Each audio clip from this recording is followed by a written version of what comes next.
اچھا جی، یہ 1973 کے آئین میں ترمیم کی وجہ سے ابھرنے والے مسائل ہم پڑھیں گے۔ دیکھیں، پاکستان کے 1973 میں آئین میں ابھی تک 25 ترمیم ہو چکی ہیں، اور ان کی وجہ سے فائدہ بھی ہوا ہے اور نقصان بھی بہت ہوا ہے۔ سب سے پہلا ہم نقصان یہ پڑھتے ہیں، صدر اور وزیر اعظم کے اختیارات میں عدم توازن۔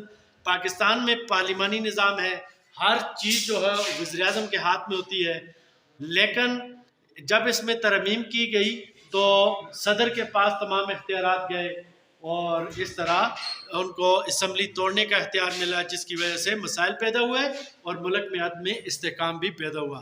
دوسرا پوائنٹ ہے، مقننہ کو کمزور کیا گیا۔ مقننہ کا کام قانون سازی ہوتا ہے، لیکن ڈکٹیٹر نے اپنی مرضی سے قانون سازی کرائی، جس کی وجہ سے یہ مقننہ کا کردار برائے نام رہا۔ پھر وفاداری تبدیل کرنا، پہلے جس کی مرضی تھی، جس پارٹی میں آتا تھا حکومت توڑ دیتا تھا، لیکن ابھی جا کے یہ قانون پاس ہوا کہ جو اس طرح کرے گا تو وہ نااہل ہوگا اور اس کو ووٹ بھی شمار نہیں ہوگا۔ چوتھا، اہم تقرریوں کا مسئلہ۔ اہم تقرریاں وزیر اعظم کا کام ہوتا ہے، ٹھیک ہے، وہ صدر کو کہتا ہے تو ہوتی ہیں، لیکن اس سے پہلے چیف آف آرمی اسٹاف ہے، اور اسی طریقے سے چیف الیکشن کمشنر ہے، اور باقی اپوائنٹمنٹ، تو یہ ترمیم کی وجہ سے اس میں بھی بہت سارے مسئلے بنے ہیں۔ پھر غیر قانونی اقدامات کا تحفظ۔ مارشل لا کے دور میں جو کچھ ہوا، یعنی PCO پروویژنل کانسٹیٹیوشن آرڈر کے تحت آئین میں تبدیلی کر کے تمام اقدامات کو تحفظ دیا گیا۔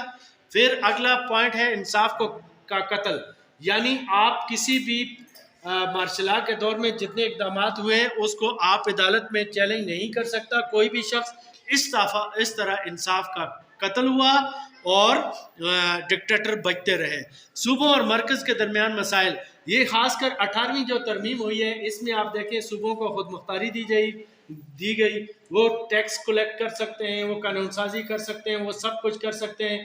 فوج سنبھالے گی مرکز، وزارت خارجہ مرکز کے پاس، وزارت داخلہ مرکز کے پاس، بیوروکریسی مرکز کے پاس، اور سب کچھ مرکز کے پاس، اور پیسے جو ہے صوبوں کے پاس، اور وفاق میں بھی صوبوں کا حصہ۔